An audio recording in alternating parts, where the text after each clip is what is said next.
आपका मेरे चैनल भक्ति का ज्ञान में हार्दिक स्वागत है। प्रिय भक्तगण, आज हम आपको एक कथा का श्रवण करा रही हूँ जो सुनने मात्र से आपके जीवन में सुख, संपत्ति और धन की वर्षा होगी। तो चलिए कथा को प्रारंभ करते हैं। भगवान शिव माता पार्वती से कहते हैं, संघर्ष करने से सभी दुखों का अंत होता है।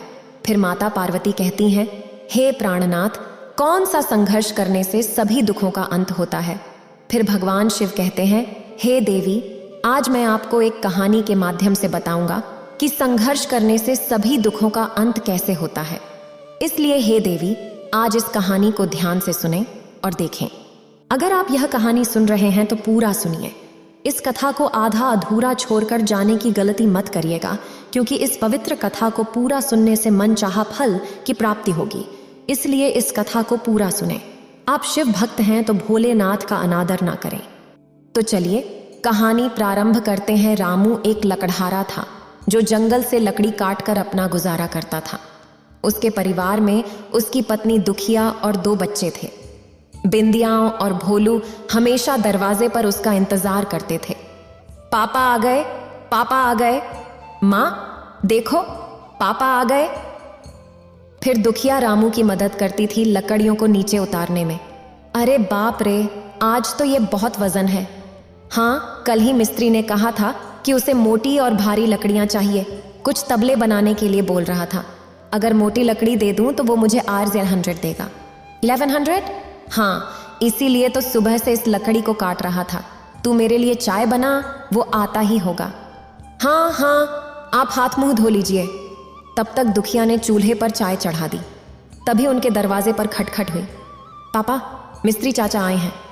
रामू तुरंत वहां पहुंच गया। आपका इंतजार कर रहा था, ये देखिए।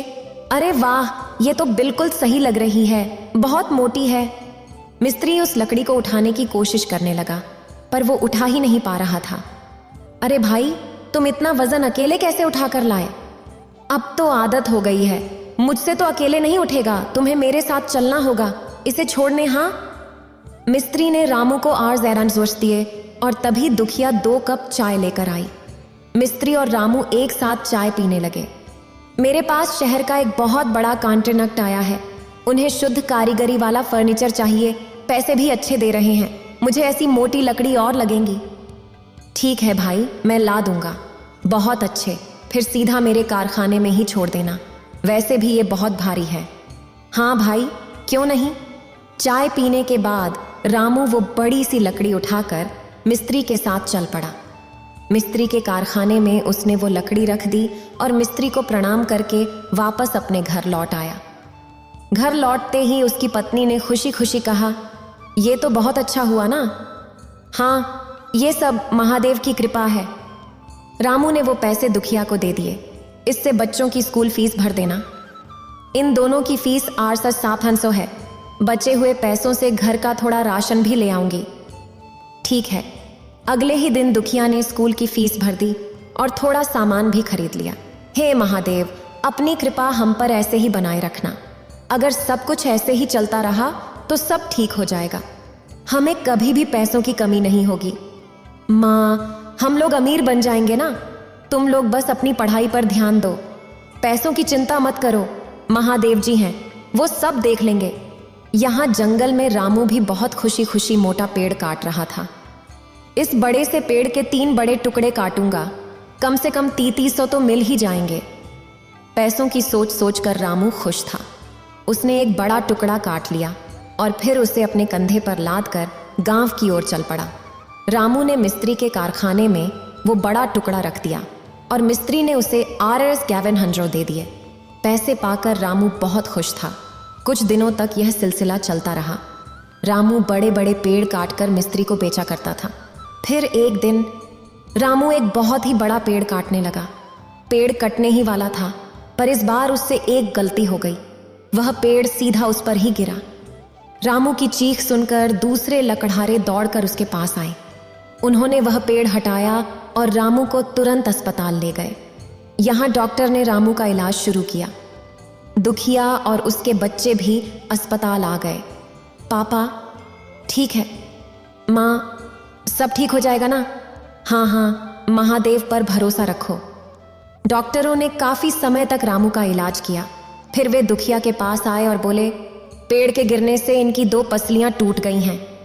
हे महादेव, इनका ऑपरेशन करना होगा जिसमें 20,000 का खर्च आएगा। इतने सारे पैसे मैं कहां से लाऊंगी? मेरे पति ही हमारे घर का सहारा थे। डॉक्टर ने कहा, फिर आप कुछ दिनों में इन्हें घर ले जाइए और कोई रास्ता नहीं है। पूरा परिवार आंसुओं में डूबा था। रामू कभी भी अपने पैरों पर खड़ा नहीं हो सकता था। कुछ दिनों बाद रामू को घर लाया गया। अब क्या होगा? घर कैसे चलेगा? बच्चों की स्कूल फीस कहां से आएगी? आप चिंता मत कीजिए, कुछ ना कुछ होगा। जिसका कोई नहीं होता है उसका सहारा महादेव होता है। फिलहाल मेरे पास Rs 5,000 बचे हैं। अब कम से कम और सस्ता सामान खरीदना होगा। बिंदिया और भोलू, तुम दोनों पिताजी के पास रहो, मैं सब्जियां लेकर आती हूँ। ठीक है माँ। दुखिया बाजार के लिए निकल गई। बाजार में वो सब्जियों का दाम पूछने लगी। आलू कैसा है भाई? Rs 35 kilo. बाप रे, इतना महंगा? अभी सब जगह यही दाम है, लेना हो तो? दुखिया हर सब्जी वाले से दाम पूछने लगी। फिर अचानक बाजार के कोने में जादू से एक बैंगन की दुकान प्रकट हुई। अरे बेटी, बैगन ले लो, मेरे अपने खेत के हैं। क्या दाम है माँ जी? Rs 15 kilo. सस्ता दाम सुनकर दुखिया ने तुरंत 1 किलो बैंगन खरीद लिए और फिर वो अपने घर की ओर चल पड़ी। जादू से प्रकट हुई बैंगन की दुकान गायब हो गई। जब दुखिया घर पहुंची, माँ तुम क्या लाई हो? मैं बैंगन लाई हूं, तुम लोगों को बैंगन का भरता खिलाऊंगी। काश बैंगन के भरते के साथ पराठे भी मिल जाते। जो है उसी में खुश रहो, हे महादेव।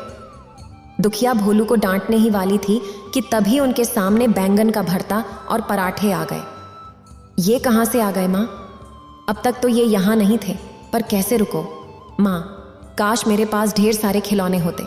और बोलते ही बोलते उनके पास खिलौने आ गए। बाप रे, मैं तो तभी मानूंगी जब मेरे पति ठीक हो जाएंगे। और तुरंत रामू ठीक हो गया। वो उठकर खड़ा हो गया। दुखिया अपने आंसू रोक नहीं पाई। धन्यवाद धन्यवाद जादुई बैंगन। दुखिया और बच्चों ने रामू को गले लगाया। मुझे तो यकीन ही नहीं हो रहा कि मैं अपने पैरों पर खड़ा हो गया हूं। हे महादेव, 20,000 शुक्र है। रामू और दुखिया की सारी परेशानियों का समाधान हो चुका था। पूरा परिवार खुश था और फिर एक एक करके सभी अपनी इच्छा के अनुसार चीजें मांगने लगे। जादुई बैंगन, मुझे इतने पैसे दे दो कि मैं न केवल अपने परिवार का भरण पोषण कर सकूं, बल्कि गरीबों की भी मदद कर सकूं। रामू के सामने ढेर सारे पैसे और सोने के सिक्के आ गए। जादुई बैंगन, मुझे एक बड़ा घर चाहिए और उसके बाहर 2 गायें भी चाहिए। और देखते ही देखते दुखिया और रामू का घर एक आलीशान हवेली में बदल गया। माँ, गायों की आवाज आ रही है। जब सब लोग बाहर आए तो उनके आंगन में 2 गायें खड़ी थीं। दुखिया बहुत खुश थीं और वे लोग वापस अंदर चले गए। और क्या मंगवा सकते हैं हम? हमारी जरूरत की हर चीज हमें मिल चुकी है बच्चों। अगर हम और मांगते रहे तो हमारा लालच ही बढ़ता जाएगा, और लालच का कोई अंत नहीं होता बच्चों। दुखिया ने वह जादुई बैंगन अलमारी में रख दिया और उस दिन से रामू और उसके परिवार ने गरीबों की मदद करना शुरू कर दिया। अब वे बस गरीबों के लिए ही धन मांगते थे। उनका जादुई बैंगन एक जरिया बन गया जिससे महादेव गरीब बच्चों की मदद करने लगे। और वह जादुई बैंगन रामू और दुखिया को ही मिला, क्योंकि वे निस्वार्थ भाव से दूसरों की सेवा का उद्देश्य रखते थे। फिर महादेव शिव कहते हैं, भोला के 2 बेटे थे, रिंकी और चिंकी। जहां रिंकी पढ़ाई लिखाई में होशियार और आज्ञाकारी था, वहीं चिंकी का ध्यान बस खेल कूद और मौज मस्ती में रहता था।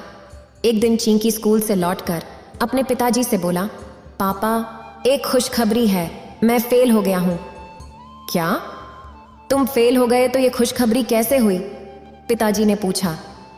अब आपको मेरी नई किताबें खरीदने के लिए पैसे खर्च नहीं करने पड़ेंगे। पुराने क्लास में पुरानी किताबों से ही काम चल जाएगा, चिंकी ने जवाब दिया। हे महादेव, इस लड़के को थोड़ी बुद्धि देना, पुरानी क्लास की फीस भी तो दोबारा भरनी पड़ेगी, पिताजी ने कहा। माफ करना पापा, मैंने तो ये सोचा ही नहीं, चिंकी ने कहा। किंतु पूरी क्लास में फर्स्ट आया है, उसने मेरा सर ऊंचा कर दिया। क्या तुमने कभी मेरा सर ऊंचा करने वाला कोई काम किया है? पिताजी ने पूछा। बाबा, कल रात ही मैंने अपने सिर के नीचे तकिया लगाया था, भूल गए क्या? चिंकी ने मजाक में कहा।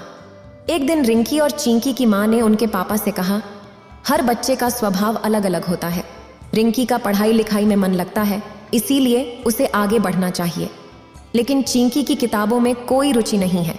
उसे व्यवहारिक ज्ञान मिलेगा तभी वो जिंदगी में सफल हो पाएगा। ठीक कहा तुमने, भोला ने सहमति जताई।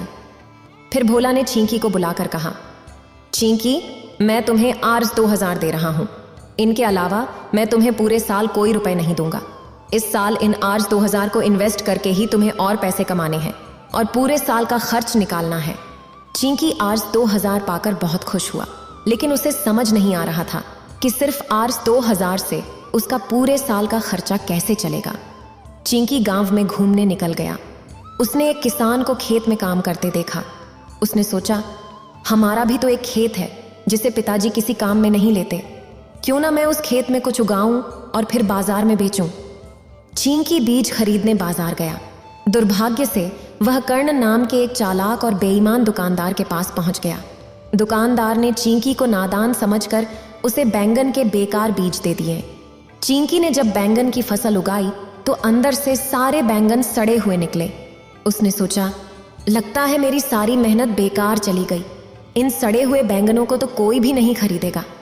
चिंकी ने बैंगनों को ऐसे ही छोड़ दिया और निराश होकर नदी के किनारे जाकर बैठ गया।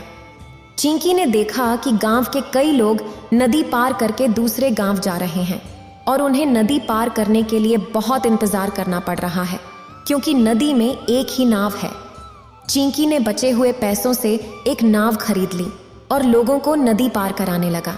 नदी पार कराने के काम में चिंकी को बहुत मेहनत करनी पड़ती, लेकिन कमाई बहुत कम होती। वह दिन भर में 100 रुपये भी नहीं कमा पाता। एक दिन जब वह अपने खेत पर वापस लौटा तो उसने देखा कि खेत के बैंगन हाथी जितने बड़े हो गए हैं।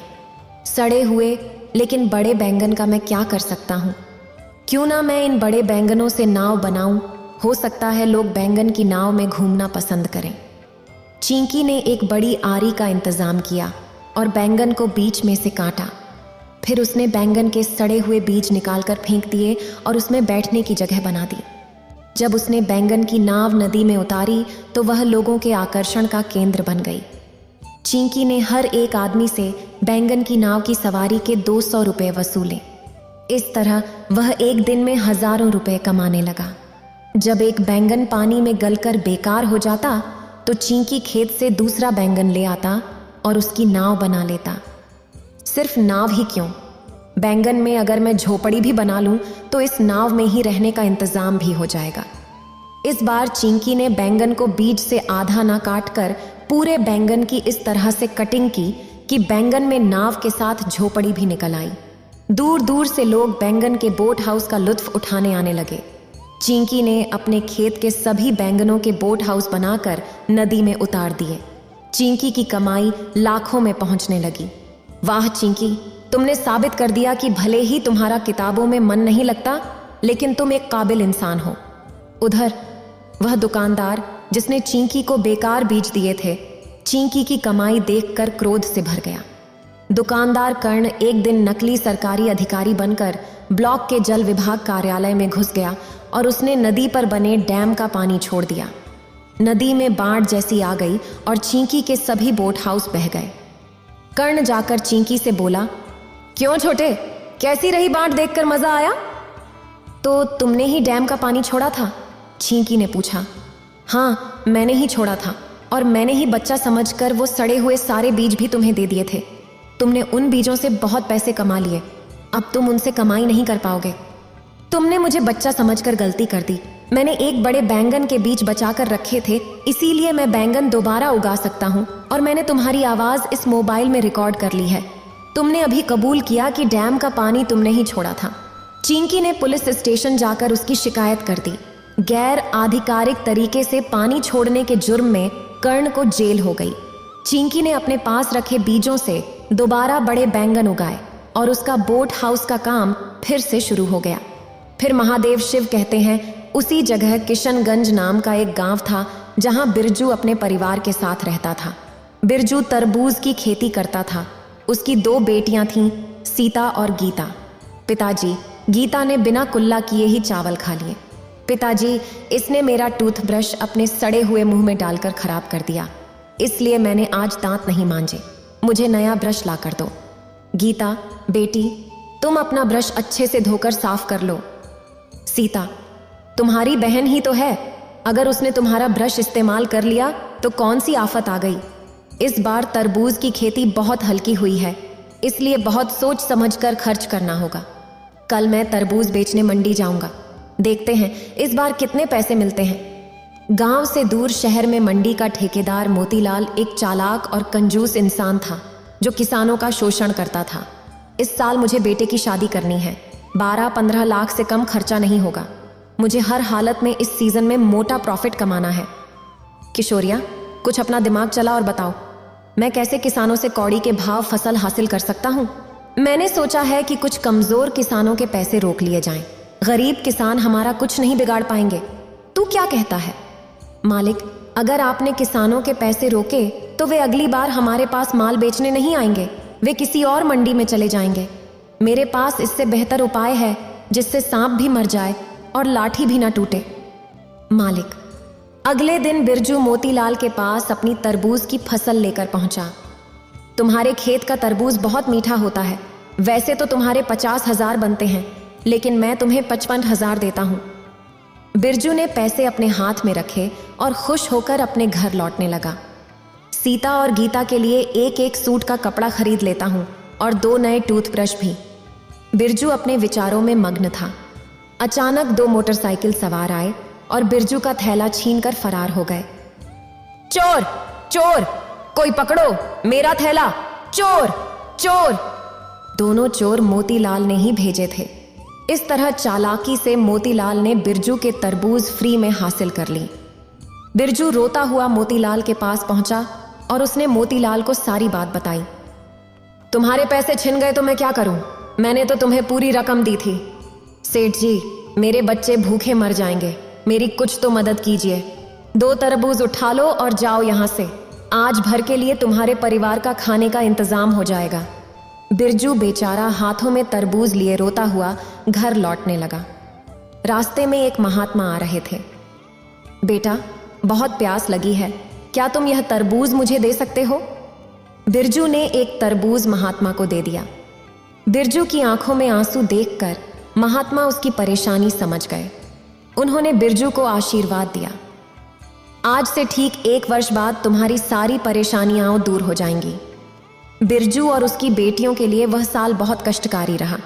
पैसों के अभाव में उन्होंने सिर्फ चटनी और रोटी खाकर काम चलाया। पिताजी, हमसे और चटनी रोटी नहीं खाई जाती। बेटा, जब तक अगली फसल नहीं उग जाती हमें धैर्य रखना होगा। आखिरकार किसी तरह 1 वर्ष बीत गया और बिरजू के खेत में नई फसल आ गई। सीता ने एक दिन एक तरबूज काट कर देखा तो वह चिल्ला पड़ी, पिताजी देखो यहाँ क्या हुआ। क्यों चुड़ैल की तरह चिल्ला रही हो? बिरजू ने पूछा। तरबूज में सोने की बॉल है, सीता ने जवाब दिया। बिरजू और उसकी बेटियों ने खेत के बाकी तरबूज काट कर देखे। उन सभी में सोने की बॉल निकली। यह सब उन महात्मा के आशीर्वाद से ही हो रहा है, बिरजू ने कहा। बिरजू तरबूज में निकले सोने की वजह से बहुत अमीर हो गया। उसने सारी बात मोतीलाल को बताई। बिरजू अब आपसे ज्यादा अमीर हो गया है। उसके खेत में लगे तरबूजों में सोना निकल रहा है। गांव के लोग कहते हैं कि किसी महात्मा के आशीर्वाद से यह सब हुआ। चिंता मत करो, अगले साल जब उसके तरबूज आएंगे तो हम तरबूज काटने से पहले ही उनमें से सोना निकाल लेंगे। अगले सीजन में जब बिरजू के खेत में तरबूज उगे तो एक रात मोतीलाल अपने नौकर के साथ कच्चे तरबूज ही काटने पहुंच गया। उसने अपने नौकर के साथ मिलकर तरबूजों का सोना निकाल लिया और अपनी पीठ पर लाद लिया। घर नहीं जाएंगे क्योंकि बिरजू पुलिस को खबर कर देगा तो हमारे घर सोना पकड़ा जाएगा। नदी पार मेरी मौसी का घर है, वहीं चलते हैं। इतना बोझ लेकर नदी कैसे पार करेंगे? अरे उस नदी में बहुत कम पानी है, इतना क्यों डरता है? मोतीलाल और किशोरियां अपनी पीठ पर भारी भरकम सोने का वजन लादकर नदी पार करने लगे। संयोग से उसी समय नदी के डैम से पानी छोड़ दिया गया। नदी में पानी का स्तर बहुत बढ़ गया। पीठ पर ज्यादा वजन होने के कारण मोतीलाल और उसका नौकर नदी में डूबकर मर गए। किसी ने ठीक कहा है, न्याय के हाथ लंबे होते हैं। फिर महादेव शिव कहते हैं, राजनगर का बाजार समिति खाने पीने के सामान के लिए मशहूर था। वहां पर तरह तरह के खाने का सामान मिलता था और दूर दूर से लोग खाने आते थे। इसी में एक राधे पानी पूरी नाम का ठेला था। उसकी पानी पूरी पूरे शहर में मशहूर थी। अरे भैया, एक पानी पूरी लगा दो। जी भैया, अभी लगाते हैं। एक बार राधे की पानी पूरी खाओगे कभी भूल नहीं पाओगे और बार बार यहाँ ही आओगे। ये राधे का वादा है आपसे। राधे के ही बगल में गोविंद के फल की दुकान थी। राधे और गोविंद अच्छे दोस्त थे। उन दोनों की दुकान के सामने राम की फायर पान की दुकान थी। राधे और गोविंद की अच्छी बनती थी, पर दोनों की ही राम से अच्छी नहीं बनती थी। गोविंद अपने फल की दुकान बंद कर रहा होता है। अरे राधे, चल भाई, 10 बज रहे हैं, दुकान बंद करने का समय हो गया भाई। हाँ, बस बंद ही करने वाला हूँ। क्या तुझे पता है कि राम की दुकान 2 दिन से क्यों नहीं खुली? अरे मुझे क्या शौक है कि मैं राम के बारे में पता करता रहूं। गया होगा कहीं शिमला में मस्ती करने। फेसबुक पर उसकी पोस्ट नहीं देखता? अपनी दुकान का भी वो बहुत अच्छा प्रचार कर लेता है। उसका फायर पान तो पूरे देश में मशहूर है, तुझे तो पता ही होगा। हाँ भाई, ये तो सही बात है। हम ऐसा कर भी नहीं सकते। हमारी तरह फल वाले तो देश में लाखों हैं। उसकी दुकान कुछ अलग है, इसलिए मशहूर है। अरे चल छोड़ भाई, घर चलते हैं। गोविंद और राधे साथ में घर के लिए निकल जाते हैं। अगला दिन होता है। गोविंद राधे को फोन करता है। हेलो राधे, मेरी आवाज आ रही है? हाँ भाई बोल, क्या हुआ? तू इतना घबराया हुआ क्यों लग रहा है? अरे न्यूज़ खोल कर देख भाई, हम बर्बाद हो चुके हैं। क्या बोल रहा है तू? रुक, मैं देखता हूँ। राधे न्यूज़ चैनल खोलता है। आज की ब्रेकिंग न्यूज़। राजनगर के बाजार समिति मार्केट में बड़ा हादसा, भयानक आग लगी, 75 दुकानें जलकर खाक, कई मौतें और 25 घायल। फायर पान की दुकान में शॉर्ट सर्किट से हुआ हादसा। फायर पान की दुकान के मालिक राम की घटनास्थल पर मृत्यु और आसपास की दुकानें भी बर्बाद हो गईं। ये सुनते ही राधे के पैरों तले जमीन खिसक जाती है। उसे कुछ भी समझ नहीं आता। 2 मिनट के लिए उसका दिमाग काम करना बंद कर देता है। वो सिर पकड़कर जमीन पर बैठ जाता है। तभी उसके दरवाजे पर दस्तक होती है। वो जाकर गेट खोलता है तो देखता है कि गोविंद खड़ा है। उसकी आंखें भी लाल हैं और वो गहरी चिंता में है। अरे गोविंद, ये क्या हो गया भाई? हम तो बर्बाद हो गए।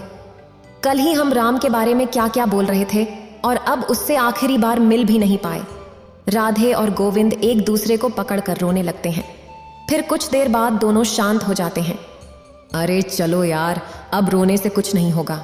चलो दुकान की हालत देख कर आते हैं। हाँ चलो, अब जो हो गया उसे बदला तो नहीं जा सकता। गोविंद और राधे साथ में बाजार समिति मार्केट जाते हैं। वहां अपने साथी दुकानदारों से भी मिलते हैं जिनकी दुकानें जल चुकी होती हैं। अरे अब हमें फिर से नए सिरे से दुकान शुरू करनी पड़ेगी। जिस हालत में थे उस पर पहुंचने में हमें महीनों लग जाएंगे। महादेव करे जिनके साथ अनहोनी हुई है उन्हें और उनके परिवार को शक्ति मिले। महादेव उन्हें शक्ति और बुद्धि प्रदान करे कि वे फिर से हिम्मत कर पाएं। राधे और गोविंद अपनी दुकान फिर से बनाने में लग जाते हैं। उनके सामने ही राम की दुकान जली पड़ी होती है। राम के परिवार वाले एक बार उनकी दुकान को देखने आते हैं और उसकी पत्नी बहुत रो रही होती है। ये सब देखकर राधे और गोविंद को बहुत बुरा लगता है। यार, जब भी मेरी नज़र राम की जली दुकान पर पड़ती है तो मुझे उसकी याद आ जाती है और बहुत दुहक होता है। उसकी फायर पान की दुकान कितनी फेमस थी। वो पहला था जिसने ये फायर पान शुरू किया था। मुझे उसकी याद में कुछ करना चाहिए। अरे लेकिन हम उसके लिए क्या कर सकते हैं? राधे और गोविंद की दुकान धीरे धीरे पटरी पर आने लगती है। वे रोज राम की दुकान देखते हैं और उन्हें बहुत दुख होता है। फिर एक दिन राधे को एक आइडिया आता है। गोविंद, मेरी बात सुनो, मुझे एक आइडिया आया है। राम के फायर पान से प्रेरित होकर हम फायर पानी पूरी बनाएं। राम को इसका क्रेडिट देंगे, इससे लोग उसे भी याद रखेंगे और हो सकता है हम भी फेमस हो जाएं। आइडिया तो बहुत अच्छा है, बिल्कुल अलग है। मुझे लगता है तुझे ये करना चाहिए। इसके बाद राधे और गोविंद मिलकर फायर पानी पूरी की दुकान शुरू करते हैं। वे एक बड़ा सा पोस्टर लगाते हैं जिसमें राम के बारे में लिखा होता है और उसे ट्रिब्यूट दिया होता है। उसमें लिखा होता है कि कैसे राधे को राम की जगह से फायर पानी पूरी बनाने की प्रेरणा मिली। उसमें राम के बारे में भी लिखा होता है कि जैसे वो हमेशा कुछ नया करने की कोशिश करता था। वे एक और बोर्ड भी बनाते हैं जिसमें लोग अपना रिव्यू लिख सकते हैं। देखते ही देखते युवाओं में ये फायर पानी पूरी बहुत फेमस हो जाती है। अरे देखा तूने, मैंने कहा था ना तेरा आइडिया जरूर सफल होगा। मुझे पहले ही पता था। राम को भी कितना अच्छा लगता होगा कि उसके कितने सारे फ्रेंड्स थे। लोग उसके बारे में भी कितनी प्यारी प्यारी बातें हमारे रिव्यू बोर्ड पर लिख कर जाते हैं। अगर वो ये सब देख पाता तो कितना खुश होता। अरे हाँ यार, ये बात तो सच है। उसे तो सच में बहुत खुशी होती। हम लोगों को फेसबुक पर डालना चाहिए जिससे हमारी भी पहुंच दूर दूर तक हो जाए। इस बात में तो बिल्कुल देरी नहीं करनी चाहिए। इसके बाद गोविंद और राधे फायर पानी पूरी के नाम से एक फेसबुक बनाते हैं। वे वहां पर फायर पानी पूरी की रेसिपी और उसे खाने का अंदाज शेयर करते हैं। उस पर बहुत व्यूज आते हैं और देखते ही देखते उनके सब्सक्राइबर्स बढ़ जाते हैं। इससे जो भी कमाई होती है वे दोनों आपस में बांट लेते हैं और फिर दोनों फेमस हो जाते हैं और उनकी फायर पानी पूरी पूरे देश में मशहूर हो जाती है और बहुत सी अलग अलग जगहों पर बिकने लगती है। फिर भगवान शिव कहते हैं उसी गांव में सबसे बड़ा मेला लगता था। पूरे 10 दिनों तक लोग व्यापार करते और बच्चे खेलते। वहीं पे 2 बचपन के दोस्त थे, सुशांत और देवांश, जो उसी मेले में अपनी अपनी पानी पूरी बेचा करते थे। शुरुआत में दोनों ने एक ही दुकान खोली थी, लेकिन सुशांत के व्यवहार के कारण देवांश ने अपनी अलग पानी पूरी की दुकान खोल ली। सुशांत हमेशा देवांश को उसके हकलेपन के कारण चिढ़ाता रहता, लेकिन देवांश का व्यापार बहुत अच्छा चलता था क्योंकि वह बहुत ईमानदार था। अरे आने वाले हफ्ते में मेला शुरू हो रहा है। सुशांत, क्या करने का सोचा है तुमने? कुछ मुनाफा कमाना है या नहीं? सुशांत नाम है मेरा। मुनाफा तो जरूर कमाना है। अब देखना मैं क्या करता हूँ। अरे वो तो तुम हमेशा ही कहते हो, लेकिन तुमसे ज्यादा मुनाफा तो हमारा दोस्त देवांश कमा लेता है। सही कहा भाई, देवांश के दिमाग और ईमानदारी की सब मिसाल देते हैं। अरे उस हकले की बोलती तो मैं बंद करूंगा। इस बार मैं ही ज्यादा कमाऊंगा। अरे सुशांत, देवांश हमेशा तेरा भला चाहता है, लेकिन तू हमेशा उसका बुरा क्यों चाहता है? अपना काम कर, चुपचाप चाय दे और तमाशा देख। सुशांत गुस्से में बिना चाय पिए ही वहां से चला जाता है। अरे इस बार वार्षिक मेले में आ रहे हो या नहीं? इस बार तो मैं तुम्हें सिखाऊंगा कि व्यापार कैसे करते हैं। मैं इसलिए तुम्हारे साथ दुकान नहीं खोलता, तुम्हारी इन्हीं हरकतों की वजह से। अबे चल, मैं देख लूंगा तुझे वार्षिक मेले में। मेरा ही बोलबाला होगा। मेले के पहले दिन सुशांत ने अपनी पानी पूरी की दुकान खोली और देवांश ने काली पानी पूरी की दुकान खोली। देवांश की काली पानी पूरी लोगों ने पहली बार सुनी थी, इसलिए पहले दिन से ही उसकी खूब बिक्री हुई। लोगों ने देवांश की दुकान पर भीड़ लगा दी। भैया, सुना है तुम कुछ नया लाए हो, काली पानी पूरी। हमें भी इसका आनंद लेने दो भैया। देख रहे हो ना मेरा पेट में 4 प्लेट तो यहीं खा जाऊंगा, बाकी घर की बात अलग है। मैं सभी लो, ये लो, मैं अभी बना देता हूँ। मैं अच्छे मसाले का उपयोग करता हूँ, इसलिए मेरी काली पानी पूरी अच्छी बिकती है। सुशांत देवांश की दुकान देखकर जलन के मारे अपनी दुकान पहले ही दिन बंद करके वहां से चला जाता है। अरे लगता है मुझे भी काली पानी पूरी का व्यापार करना होगा, तभी मुझे फायदा होगा। क्या हो गया बेटा, अकेले क्या फुसफुसा रहे हो? क्या बात हो गई? सुशांत अपनी माँ से सारी बात बताता है। अगर ऐसी बात है तो तुम कल से काली पानी पूरी बेचो और ईमानदारी से बेचो। दूसरों के व्यापार पर ध्यान मत दो, तुम्हारा व्यापार भी अच्छा होगा। अगले दिन मेले में सुशांत देवांश की दुकान के ठीक सामने अपनी काली पानी पूरी की दुकान खोल देता है, लेकिन देवांश के ईमानदार और सीधे स्वभाव की वजह से गांव वाले और मेले में आए हुए सारे लोग उसी के यहाँ काली पानी पूरी खाने के लिए आते थे और सुशांत यह देखकर मायूस खड़ा था। तभी उसकी दुकान पर एक औरत आई। अरे भाई, मुझे 10 प्लेट काली पानी पूरी पार्सल कर दो, घर वालों के लिए लेकर जाना है। और ये लो आज 2000 का नोट, जल्दी करो। उस औरत और पैसों को देखकर सुशांत के मन में लालच आ जाता है और उसकी आंखें चमक उठती हैं। अरे बस अभी लीजिए, मैं तब तक आपका पार्सल तैयार कर रहा हूँ, आप बस बैठ जाइए। हाँ, जल्दी करो, मुझे घर भी जाना है। सुशांत उसे पानी पूरी पार्सल करके दे देता है। अरे मेरे पास छुट्टे नहीं हैं, आप एक काम कीजिए, मेला खत्म हो जाए तो मेरे पास आइए, मैं आपको तब पैसे दे दूंगा। ठीक है, लेकिन दे जरूर देना। चलो अच्छा है, कम से कम। शुरुआत की दुकान में ग्राहक, फिर भी देवांश की दुकान पर बहुत भीड़ होती है। सुशांत इस बात से चिढ़कर देवांश की पानी पूरी में मिलावट करने का फैसला कर लेता है। देवांश की पानी पूरी में सुशांत चूहे मारने वाली दवा मिलाने की सोचता है। बस ये देवांश का बच्चा अपनी दुकान छोड़कर कहीं जाए, मैं इसे सबक सिखाऊंगा, मजा आएगा। मेरे पैसे तो दे दो, तुमने छुट्टे करवाए या नहीं? कौन से पैसे? मैं नहीं जानता कि तुम कौन हो। अरे मैं आज सुबह ही तुम्हारी दुकान से पानी पूरी लेकर गई थी ना, और तुम्हें 2000 का नोट दिया था।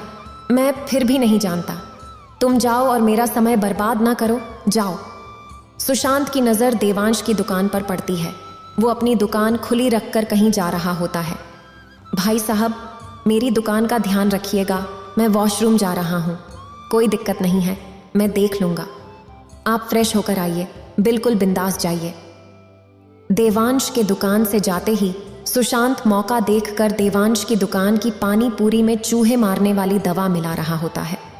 तभी खिलौने की दुकान वाला उसे टोक देता है। भाग गए, रुक जाओ, देवांश भाई जी दुकान पर नहीं है, अपना काम कर वरना तेरे बच्चों का खेलना मुश्किल हो जाएगा। सुशांत ने देवांश की दुकान की पानी पूरी में चूहे मारने वाली दवा मिला दी और वहां से चला गया। खिलौने बेचने वाला दुकानदार दूर से ही ये सब देख रहा था, लेकिन अपनी ग्राहकी होने की वजह से वह ज्यादा ध्यान नहीं दे सका। थोड़ी देर बाद ही देवांश की दुकान पर एक आदमी अपने बच्चे के साथ आता है। मुझे भी पानी पूरी खाना है, अभी लीजिए। जैसे ही उस बच्चे ने देवांश की पानी पूरी खाई, थोड़ी देर में वह चक्कर खाकर गिर गया। समय रहते ही देवांश ने सब कुछ छोड़कर उस बच्चे को हॉस्पिटल पहुंचाया और उसकी जान बचा ली। लेकिन पूरे गांव में यह खबर फैल गई कि देवांश की पानी पूरी खाकर एक बच्चा हॉस्पिटल चला गया। इसीलिए गांव वालों ने देवांश की पानी पूरी न खाने का फैसला किया। जल्दी समय पर आकर आपने उसकी जान बचा ली, अब मजा आएगा। ये देवांश का बच्चा बड़ा होनहार बनेगा, देखना, अब गांव से निकाला जाएगा। अरे देवांश के जहर खिलाने के कारण ही बच्चा हॉस्पिटल गया। अब सब लोग बताओ क्या फैसला करना है? अरे फैसला क्या, इस गांव से बाहर निकालो वरना पूरे गांव को मार देगा ये। मैं ऐसा क्यों करूंगा? देवांश को रोता हुआ देखकर वहां पर एक खिलौने वाले दुकानदार ने आकर बोला, देवांश को नहीं, सुशांत को होनी चाहिए। इन्होंने देवांश के ना होने पर दुकान में जाकर पानी पूरी में मिलावट की है। ये तुम मुझ पर झूठा इल्जाम लगा रहे हो। मुझे पता है तुम उसकी तरफदारी क्यों कर रहे हो, दुकान वाले होने के नाते ना। सारी सभा देखकर सुशांत की दुकान में आई एक औरत जिसने अपने पैसे गंवाए थे, उसने आकर कहा, अगर यह खिलौने की दुकान वाले गलत कह रहे हैं तो मैं गवाही दूंगी। यह सारा काम सुशांत का किया हुआ है, इसने ही किया है यह सब, और मेरे भी पैसे लूट लिए, और देवांश की दुकान की पानी पूरी में इसी ने चूहों वाली दवाई मिलाई है। मुझे माफ करना, ये गलती मुझसे ही हो गई। देवांश से जलन के कारण मैंने ये फैसला लिया, मुझे माफ कर देना। पूरे गांव ने फैसला लिया है कि तुम्हें गांव से निकाला जाए। मेला तो दूर, अगर तुम गांव की किसी बारात में भी दिख गए तो तुम पर कार्रवाई की जाएगी। इतना कहकर सरपंच ने सुशांत को गांव से निकाल दिया और देवांश ने अपनी पानी पूरी की दुकान फिर से खोल दी और उसकी बहुत अच्छी बिक्री होने लगी। मैंने कहा था ना, हमारे गोलगप्पे का व्यापार इतना चलेगा कि आप देखते रह जाएंगे। फिर भगवान शिव कहते हैं, बात उस समय की है जब सोहन और रजनी नाम के एक दंपत्ति श्यामलाल के घर में रहते थे।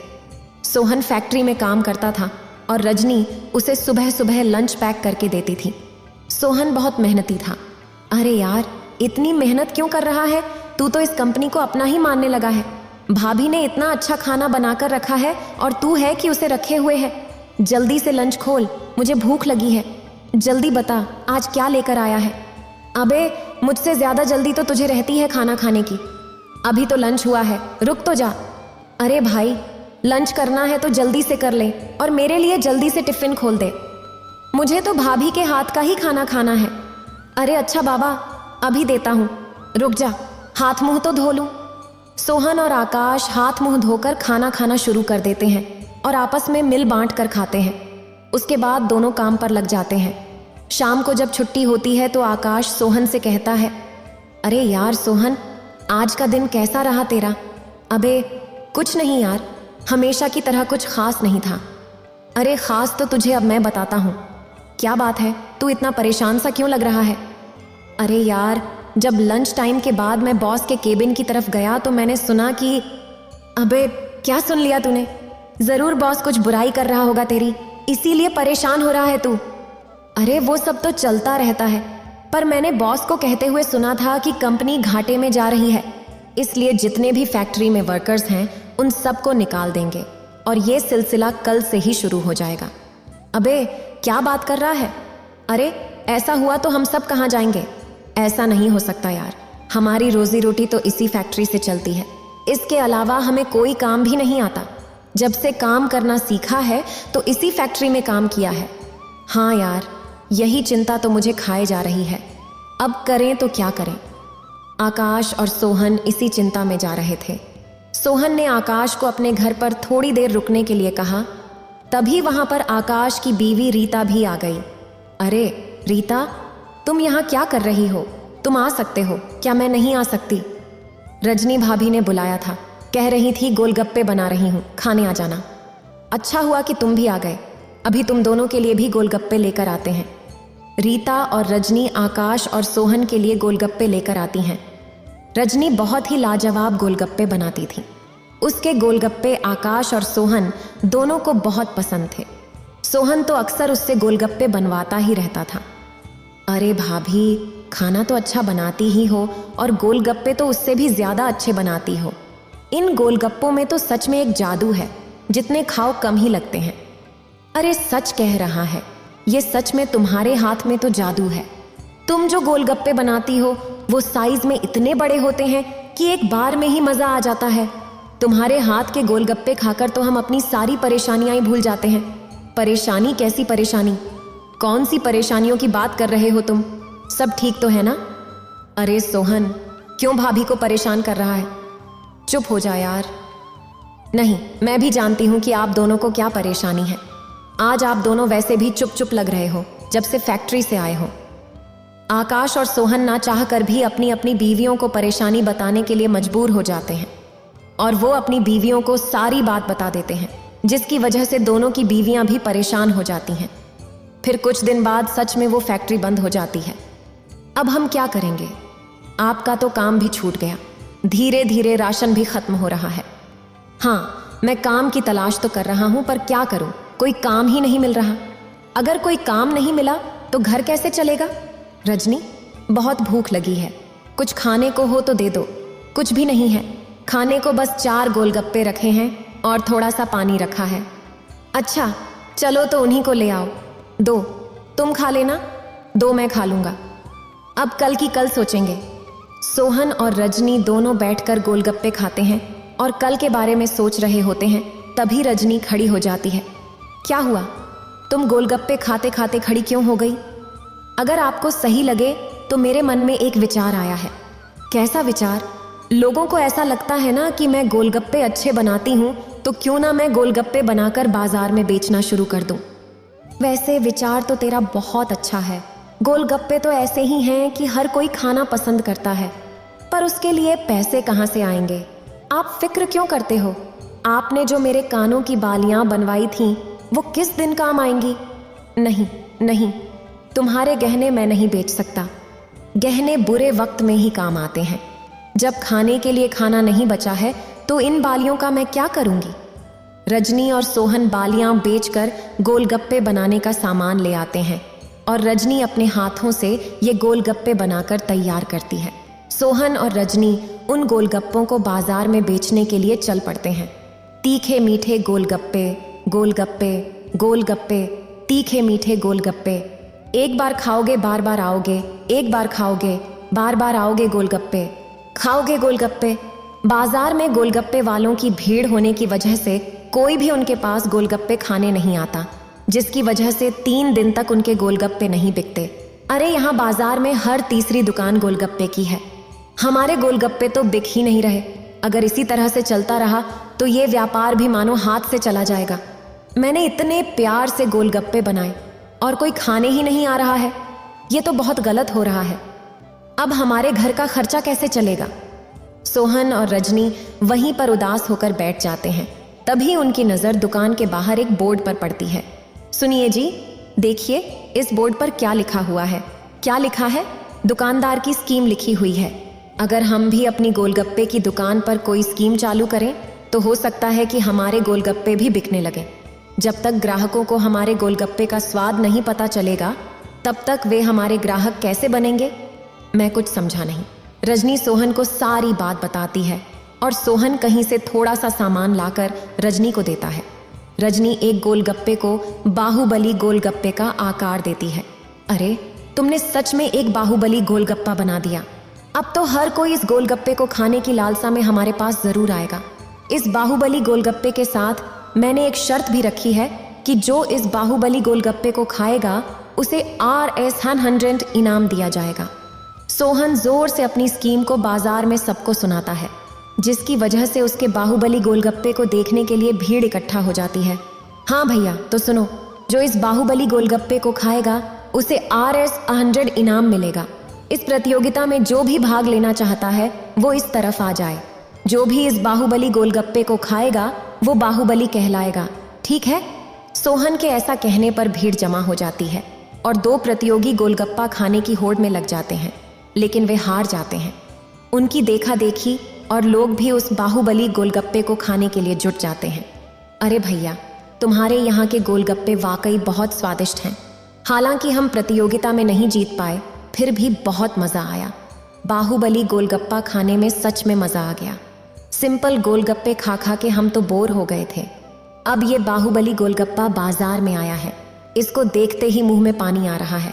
अरे भाई, खा कर देखो, बाजार में सबसे अच्छा गोलगप्पा यही है। एक बार खाओगे तो दोबारा जरूर आओगे। क्या कह रहे हो भैया, सच में अच्छा है क्या ये बाहुबली गोलगप्पा?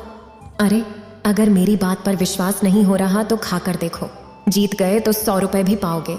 सभी भीड़ में बाहुबली गोलगप्पे के बारे में बात करते हैं और बाजार के सभी ग्राहक रजनी की दुकान पर गोलगप्पे खाने के लिए आ जाते हैं। उनकी दुकान अब बाहुबली गोलगप्पे के नाम से प्रसिद्ध होने लगी थी। उसी बाजार में एक बीरू पहलवान नाम का आदमी रहता था जो सभी के गोलगप्पे फ्री में खा जाता था। वो रजनी की दुकान पर भी गोलगप्पे खाने आ जाता है। अरे चल, जल्दी से 5 प्लेट गोलगप्पे बना दे। गोलगप्पे तो मैं बना दूंगा, पर हमारे यहाँ का बाहुबली गोलगप्पा खाकर बताइए। अगर आप ये गोलगप्पा खा लिए तो हम आपको साल भर फ्री गोलगप्पे खिलाएंगे। अरे बस इतनी सी बात है। ठीक है, इस शर्त में एक चीज़ और जोड़ लें, मैं 5 बाहुबली गोलगप्पे खाकर दिखाऊंगा। अगर आप ये गोलगप्पा नहीं खा पाए तो आपको फ्री में खाने की आदत छोड़नी पड़ेगी। ठीक है, हमें मंजूर है। बीरू पहलवान के सामने 5 बाहुबली गोलगप्पे रखे जाते हैं और बीरू पहलवान उन्हें खाने की कोशिश करता है, लेकिन वह असफल हो जाता है और अपनी शर्त के अनुसार फ्री में गोलगप्पे खाना छोड़ देता है। सभी लोग सोहन को बहुत बहुत धन्यवाद देते हैं और उसके प्रयास की सराहना करते हैं। इतना कहकर भगवान शिव इस कहानी को समाप्त करते हैं। अगर आपको ये वीडियो अच्छी लगी हो तो लाइक करें और शेयर करें और मेरे चैनल भक्ति का ज्ञान को सब्सक्राइब करें। आपका धन्यवाद।